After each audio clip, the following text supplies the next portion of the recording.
If you think putting 3 rapid fire cans on a Cho'Gath is cursed, then you might not be ready for this video. The following strategies should not be replicated under any circumstances unless you're willing to throw away whatever LP you have left. You have been warned, so let me introduce you to 3 of my most cursed ideas for set 9. For number 1, we have the Exoskeleton Zoraka. The core concept is that you give Zoraka a Zorn emblem together with the Exoskeleton Chem mod. You move her to the front line, and every time she heals herself, she deals damage to enemies adjacent to her. It's a good idea to roll for Zoraka 3-star and put units like Taric next to her. In theory, an isolated Zoraka would deal more damage, but she is way too squishy to face the enemy team by herself. You will also need 6 Zorn to overcharge the Chem mod for the bonus damage, which is a good thing because this Zoraka is completely worthless and you are in desperate need of your Zorn setup to carry you throughout the game. For number 2, we have the short distance Chalice. Technically this is a bug abuse, but honestly you shouldn't be playing any of these comps anyways.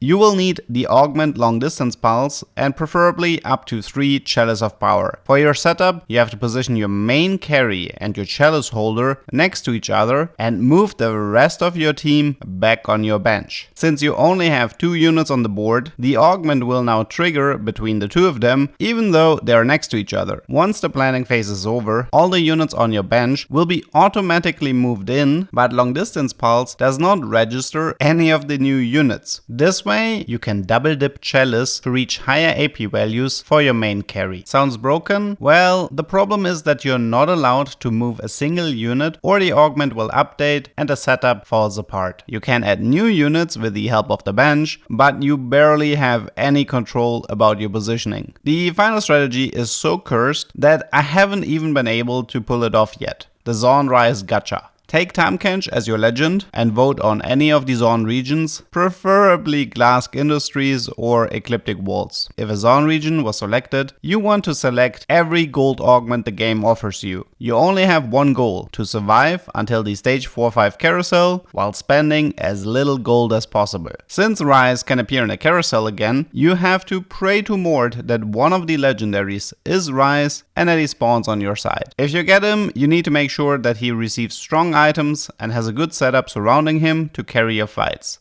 Based on the amount of nerfs Zorn Rise has gotten over the last patches, you might have to hurry up with this strategy. If Rise doesn't appear in the carousel, and there's no Rise, man, then thankfully there is a super useful trick that I learned when rolling for Cho'Gath 3-star that quickly ends your suffering. I hope you learned something and see you next time.